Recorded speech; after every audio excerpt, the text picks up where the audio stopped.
Les 100 jours de guerre sont passés et rien ne change à Gaza. Des frappes toujours aussi intenses, des conditions de vie déplorables pour des millions de Palestiniens. Il manque de tout, nourriture, médicaments, carburant et toujours aucune perspective de sortie de crise. Wassim Nasr, vous nous avez rejoint, bonjour à vous. Bonjour. Rappelons qu'Israël entend riposter aux attaques du Hamas menées le 7 octobre dernier. Le pays veut éradiquer le mouvement islamiste. 100 jours après, que retenir de cette situation militaire et de l'avancée d'Israël? Bon, on va regarder une carte, on va très vite voir les dernières avancées. Donc en rouge, c'est les avancées de l'armée israélienne. Donc depuis 100 jours de combat, les combats terrestres ont été déclenchés dans la nuit du 27 au 28 octobre, sachant qu'il y a eu une trêve entre le 24 novembre et le 1er décembre pour la libération des premiers otages. En ce qui concerne les nombres de morts dans l'armée israélienne, dans les rangs, on est aujourd'hui à 188 militaires israéliens tués pendant les combats. Du côté du Hamas et des factions palestiniennes, on n'a pas de chiffres parce qu'ils ne dévoilent pas leurs chiffres.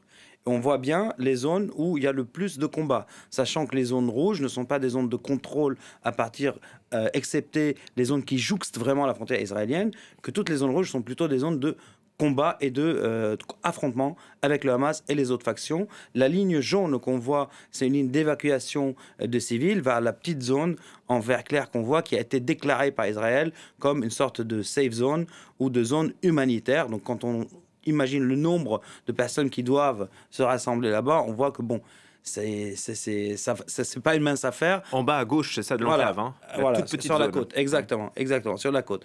Maintenant, il faut aussi imaginer comment les combats se déroulent sur le terrain. Et ça, on va le voir avec les images des uns et des autres. Donc, on va commencer par les images de roquettes, donc lancées par le Hamas vers la ville d'Ashdod. Donc, on voit que au bout de 100 jours de combat, le Hamas est toujours en capacité de lancer des roquettes vers le territoire israélien, sachant que, et ce sont des chiffres France 24 qu'on a eu, à la première semaine, le Hamas a lancé plus de 6300 roquettes vers Israël. C'est descendu à 1200 dans la deuxième, 1000 dans la quatrième et septième semaine de combat, juste 700 roquettes lancées. Sachant qu'en tout, on est à 13 000 roquettes à peu près, dont 4 000 à peu près ont échoué, donc n'ont pas atteint le territoire israélien. Et là, on va voir après les images israéliennes de destruction d'un site de lancement. Et là, on voit une roquette, tac, donc explosé par le tir israélien. On va passer aux images de combat à Khan Younes, sachant que Khan Younes, cette ville du sud, les combats terrestres ont commencé le 3 décembre, donc ça fait pas si longtemps que ça. Et là, on voit combat urbain, ça c'est les images de l'armée israélienne. Là, ils trouvent des obus de mortier, donc du Hamas, et on va voir comment ils évoluent dans les quartiers de la ville, comme les images qu'on a pu commenter, par exemple, à Gaza, ville, ou dans le camp de Jabalia, ou à Sheikh Radouane, où par ailleurs, il y a encore des combats. On le verra tout à l'heure. On va voir aussi des images du Hamas à Khan Younes. Donc même ville, à proximité du quartier qu'on vient de voir. Là, c'est un combattant de Hamas qui sort avec son tandem RPG-7. Il tire sur un transport de troupes israélien. Ce n'est pas un char, c'est un transport de troupes. Et on voit à quelle proximité le tir est fait.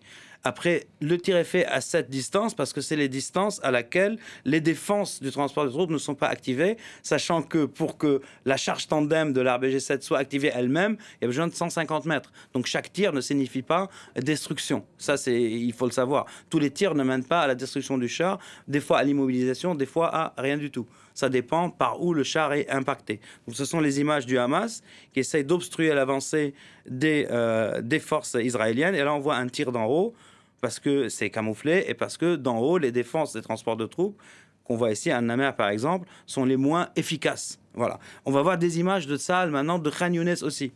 Donc, et là, on voit ici, donc là, c'est pas Khan Younes, c'est Gaza, pardon, et c'est une équipe donc, du Hamas filmée par un drone israélien. Sachant que quand un drone israélien filme l'équipe du Hamas, c'est peut-être lui qui va tirer, c'est peut-être un avion ou même l'artillerie. C'est mauvais signe pour le Hamas. Parce qu'il suffit de donner les coordonnées GPS pour que le site soit bombardé avec obus ou via aviation ou autre chose. Et on voit comment ils sont suivis. Donc les mêmes tireurs qu'on a vu, le même type de tireurs qu'on a vu tout à l'heure et leur zone tapée. On va voir maintenant les images du Hamas à Gaza aussi. Et là, voilà, combat de rue. C'est dans un quartier donc, qui jouxte la ville de Gaza même. Et ça date de quand, ça? Toutes les images sont à peu près d'une semaine maximum. Okay. Donc les derniers jours et avant. On peut reculer maximum une semaine. Et donc on voit les combats. toujours dans les rues, sachant que dans ce genre de configuration, l'attaquant est plus en difficulté que celui qui défend. Parce que l'attaquant, même s'il est derrière son blindage, derrière sa technologie, celui qui défend est chez lui, dans son quartier. Et les gravats et les destructions, la image du Hamas, servent au Hamas, in fine. Et là, on voit donc les images du Hamas, pareil, même type de roquettes, tandem pour confronter les chars israéliens. Donc les mêmes équipes qu'on a vu filmer par les drones israéliens, le même type d'équipe, là on le voit en action. On va voir maintenant les tunnels. On a beaucoup parlé des tunnels. Et donc c'est quelque chose de très important dans cette configuration de guerre. Les Israéliens montrent qu'ils en détruisent. Et là on voit l'armée israélienne, image de l'armée israélienne, qui envoie des caméras, qui envoie des lumières pour regarder ce qu'il y a dans le tunnel. Et là on voit... Donc, ce n'est pas les hommes qui descendent, c'est les caméras en premier lieu qui regardent est-ce qu'il y a de l'explosif, est-ce que le tunnel est ouvert et est-ce qu'il y a surtout des combattants du Hamas. Donc là, c'est les images de l'armée israélienne. Et on va voir aussi les images du Hamas, qui sont vieilles d'à peu près une semaine, comme on a dit, où on les voit piéger une équipe israélienne. Là, le chien qu'on voit, donc c'est un chien militaire israélien, envoyé vers un tunnel. En premier lieu, donc il y a une caméra, là on ne l'a pas vu, puis il y a un chien, une caméra drone. Et puis là, on voit des soldats israéliens qui commencent à avancer vers l'ouverture du tunnel. Donc on est dans un bâtiment et le tunnel, il sort dans un bâtiment. Ça aussi, il faut le savoir. Ce n'est pas des tunnels dans le vide ou dans la nature, c'est plutôt dans des bâtiments en zone urbaine. Et là, ce qu'on voit, donc, c'est une caméra du Hamas qui filme les soldats israéliens. Donc eux-mêmes sont filmés aussi. Et là, c'est un chef d'équipe du Hamas qui parle à des combattants du Hamas dans le tunnel en leur disant « Attendez que les soldats commencent à descendre ». Et là, on va voir, dès que les soldats commencent à descendre, ils vont être engagés par les combattants du Hamas et que, in fine, après l'affrontement de tir, là, on va voir après les combattants du Hamas, le tunnel sera détruit par explosif. Donc, tous ceux qui sont dans le tunnel, et là, c'est les combattants du Hamas, on les voit avec une caméra de surveillance du Hamas, ils vont commencer à tirer. Donc, vous voyez, un endroit exigu. Donc, vous imaginez la difficulté pour les deux, hein. Pour ceux qui attaquent la position et pour ceux qui défendent la position. Donc les chances d'y laisser sa peau sont assez grandes. Et par ailleurs, on voit par exemple ce qui a été demandé aux forces armées israéliennes dans cette guerre-là, donc correspond plus ou moins à 4 fois ce qui leur a été demandé dans la dernière incursion à Gaza qui date de 2014.